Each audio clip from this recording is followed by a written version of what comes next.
The OKC Thunder will host the Sacramento Kings in their second of three matchups this season. We know the Kings made a change to their head coach with the hiring of Doug Christie as interim. And I must admit, the Kings appear to be a more cohesive group, having won 7 of their last 10 games. But when you talk about cohesiveness, togetherness, and winning games, look no further than what OKC is doing this particular season. Let's talk about it. Baby, the blueprint in orange is with the Oklahoma City Thunder. Are you kidding me? You want to know what chemistry looks like? Blueprint, Oklahoma City Thunder. You want to know what playing together? You want to know what winning looks like? Oklahoma City Thunder in the West all Yep. day. You Yep. want to know what it looks like when everybody can get anybody on the roster can be the one to make it happen that night? Oklahoma City roster. Oklahoma City Thunder all day, all night. All If day. you don't have a ticket to the bandwagon, I don't know what you waiting on because you can't sit next to me. Oh, so we just gonna ride the OKC Thunder all season. I Mhm. mean, how do you not watch what they're doing over there? Now, wait, hold on. Now, remember earlier in the season, Draymond Green made a statement about the OKC Thunder and how playful they appeared in media interviews and playful on the court. And he talked about them badly. And I said, but they're winning games. Look, it carried over till midway point of the season. And where are the Golden State Warriors? See, that's just why. And Draymond Green sitting on the bench injured somewhere. What OKC is doing right now is working. So let's just have them keep it up. That's For all I'm gonna some say. reason, just real quick on that point, for some reason, did Draymond Green forget that is what the Golden State Warriors were back in the day? When Yeah, they was in there back in the day? That chemistry, did he forget? He must have. yeah. As I'm looking at him right now with gray in his beard, and he's probably looking at the OKC Thunder like, man, The you good know, old the good old days. Yeah, yeah. yeah. Okay, so real quick, let's just talk about Coach Mike Brown. I don't know that we talked about him on this channel with him being fired and all that. Now, when Coach Mike Brown was with the Kings, he had a 13-18 record. They lost 6 in a row. And I guess the Kings organization was like, yeah, that's enough. So then they tapped Doug Christie, who was his assistant coach at the time, a 15-year vet in the NBA. And they said, okay, Doug, it's on you. Quite naturally, when this happens, the team almost always goes on a winning streak. And that's exactly what the Kings did. They won 7 straight games off the rip under Coach Doug Christie. I still don't think Coach Mike Brown could not have done the same thing with this team. I just don't believe it. There's nothing different that Doug Christie is doing. He didn't make any changes to the starting lineup. It's not like he believed in the guys more. Mike Brown went to bat for his guys. It was just one mistake he made when he threw De'Aaron Fox under the bus during the post game, That was it. and that sealed the deal for That him. was But that was I mean, come on, though. I mean, the Kings, I'm happy for them. I think right now they're number 10 in the West, and only like 2 games separate them from being number 7. But what do you make of Doug Christie being the head coach right now? I mean, he just was able to reap these benefits. He was also on the bench when they were losing. Did we don't forget that. You don't Mhm. think he had something to say when they was in their losing streak? Yes. Same person. So and you mentioned he didn't make any major changes to their starting lineup. So what? What? Maybe, he's just maybe they decided to turn it around and it's just looking good for him. But let's keep going. We still got some season to go. Let's keep going and let's just see what he does. Because Uh-huh. if he doesn't bring them to the postseason, then what? Exactly. What are we Especially, talking about? yeah. Especially when you got players like De'Aaron Fox, DeMar DeRozan, and DeMontis Sabonis. What can be the excuse? I don't know. I mean, I know Fox is out right now or day to day with his thumb, but this is the same injury he had at Yes, the top of the season, exactly. right? And we Exactly. suggested that he sat out then so that he could Yep. be available Yep. now. And now he's out with his thumb. And without Fox, we about to see what the Kings are made of. And I'm sorry, Especially, this is the same thumb that he was playing in the postseason with. uh-huh. So no. And he was playing then hard, and I'm quite sure he was playing under Mike Brown at the time. It Yeah. was just it's a period of time that happens, right? And they had just given Mike Brown a contract extension, just given him one. It's And cold. and what makes me so mad about them firing Coach Brown? If they needed to let him go, okay, that's fine. In the manner that they did it is so disrespectful. That for me is one of the worst ways. You mean to tell me you had me sit through a whole practice? You had me do a whole media discussion. And as I'm preparing to get on a plane, you gonna call me? Disrespectful. You didn't even respect me enough to have me come to the office? I know. I No. know. Sacramento Kings, burn the beam. Don't do people like that. That's wrong. I can't, that's rude. Don't do that. And Doug Christie, I don't think that you better not start losing. You interim coach.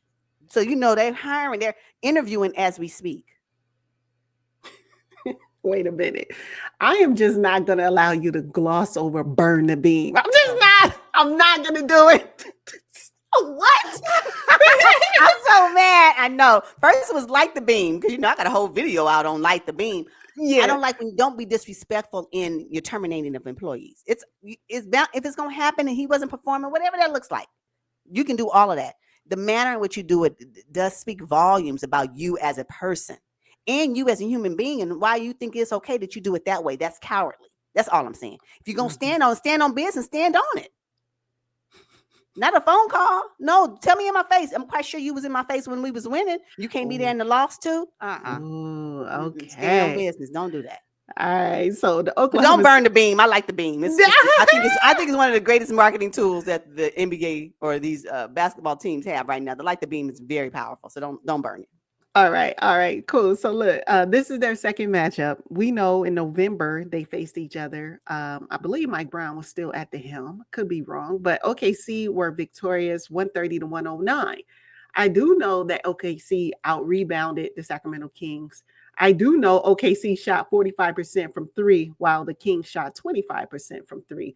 And that was the game right there. Aside from Shai Gilgeous dropping 37 points in that game and the bench dropping 40 points on the Sacramento Kings. I mean, wasn't even a fair, it just wasn't fair. It wasn't fair what they're doing. It wasn't fair, and it won't be fair in this matchup either. Oh, because at the end of the day, the Kings are still dealing with the same bench. And so is OKC. Right? So if we're talking about bench for bench, who got the better bench? Oh, shoot. OKC. Okay, so that's number one. Clearly, right? I'm talking about at least 5 players can come and light you up at any given night. So that's number one. All right. And so then let's talk about defense on defense. OKC clearly is going to be in your jersey. Are you ready for that? And now iHeart is back. Come on. I was so happy to see him back. Girl. I wasn't expecting him so soon. Oh my goodness, to be young and bounce back from a calf strain must be nice. Right. And then if Luke Dort even remotely shimmies in front of Keegan Murray, it's a wrap. It ain't gonna take much to get Keegan Murray a little off kilter with Lou Dort. Oh my gosh! And then if it's not gonna be Lou Dort, Caruso.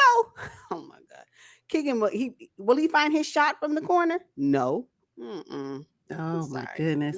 Yeah, the Kings, they definitely need some perimeter shooting. I mean, you would think DeMar DeRozan, right? He could step inside of the 3-point line and it be money, but not so much. We talking about players who were traded to teams and they're still adjusting. Even at the midway point of the season, I see it with DeMar DeRozan, I see it with Julius Randle, I see it with Dante DiVincenzo. Like, oh my goodness, it is not easy. It's not easy to plug and play. Clearly. Is it because the trade was not something that they desired? Could be. Because I'm quite sure wherever Jimmy Butler go, he's going to be where he want to be, hopefully. Because if it's not, I dare the league to do it. I dare you to send Jimmy Butler to someplace he don't want to be. I dare you.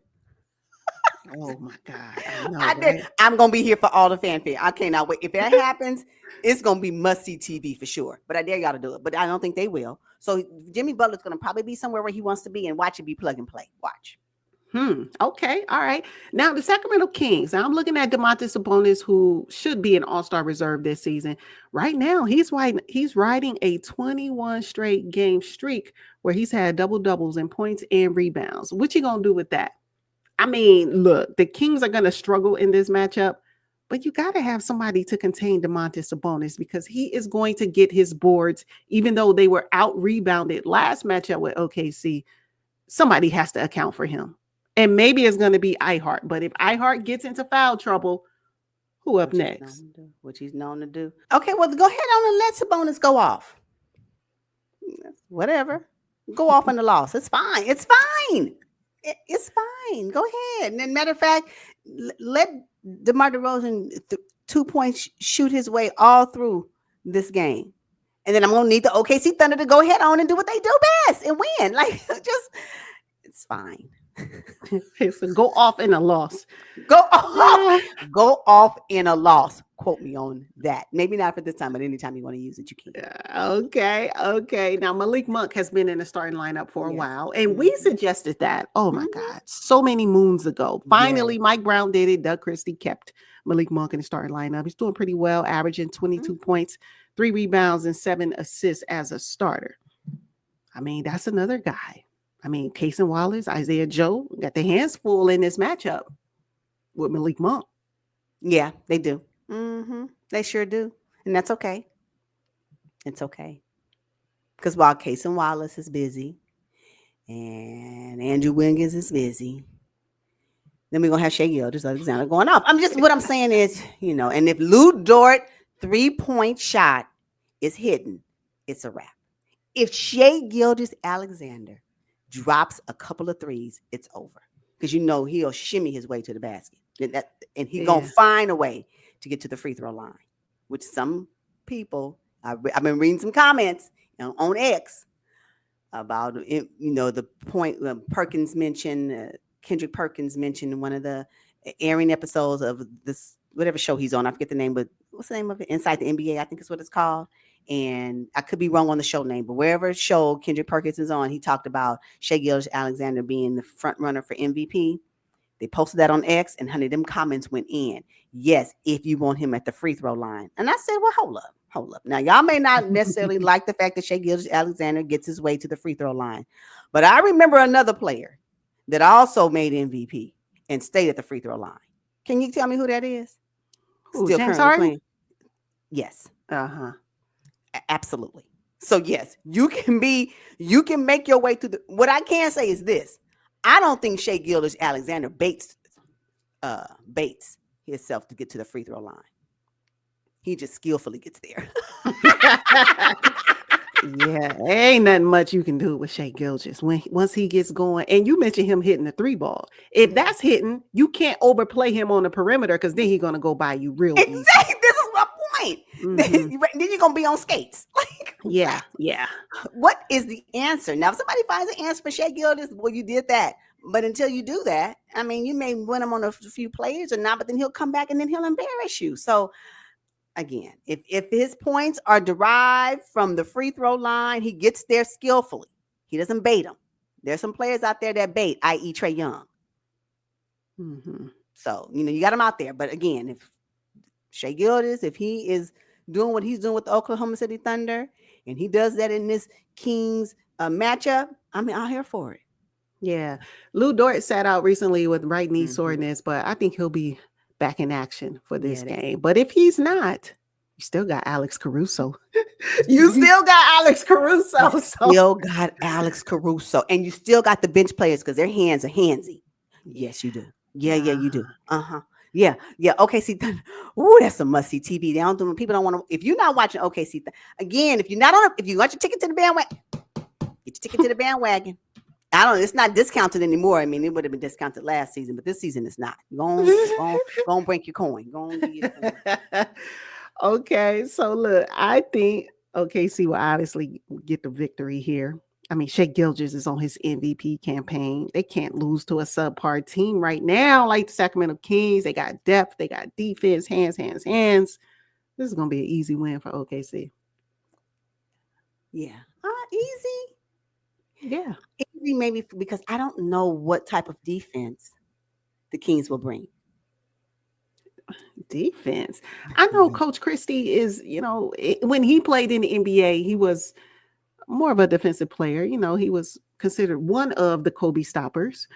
But not with this group of guys. DeMar DeRozan ain't never played defense. Ooh, Keegan Murray is a perimeter shooter. De'Aaron Fox is small.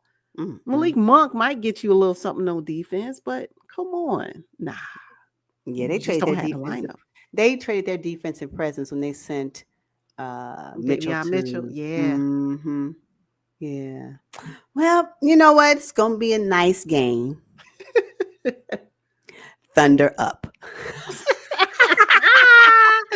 All right, let's look at the next 5 games for the OKC Thunder. I see them at home against the Milwaukee Bucks, the Phoenix Suns, the Toronto Raptors, on the road against the Grizzlies, and at home against the New Orleans Pelicans. I have them going 4-1. They will lose to the Bucks. Yeah, I think they're gonna lose to the Bucks. Yeah, the Bucks. Yeah. You think? Yeah. Yeah. Yeah, OKC struggles with those old, strong, grown men teams. Yeah, it's okay. It's okay. They don't need for them to maintain their top seed at the West, though. So they, if they happen to run into the Bucks again, hopefully be in the finals. Oh, wow. Okay. So you mean to tell me, I'm hearing that OKC, they're going to beat the Memphis Grizzlies with or without Ja Morant? Yes. Okay. Will it be a must-see TV game? Yes. Did I say it would be easy? I don't believe it'll be easy, but I can see that. I think they can do it. Okay. But hopefully Ja Morant will play because that'll be a nice game to watch. Yes. Oh, yeah. Because I think he missed the last one that they played. Yeah. Okay. I have OKC going 3-2 on this stretch. I have them losing to the Bucks, of course, and to the Memphis Grizzlies with Ja.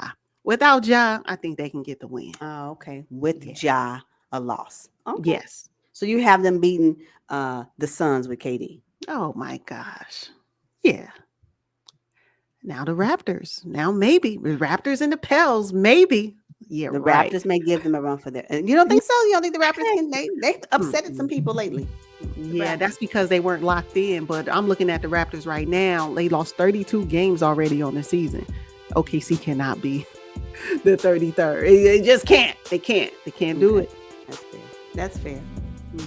That's fair. Yeah, but the Pelicans, yeah.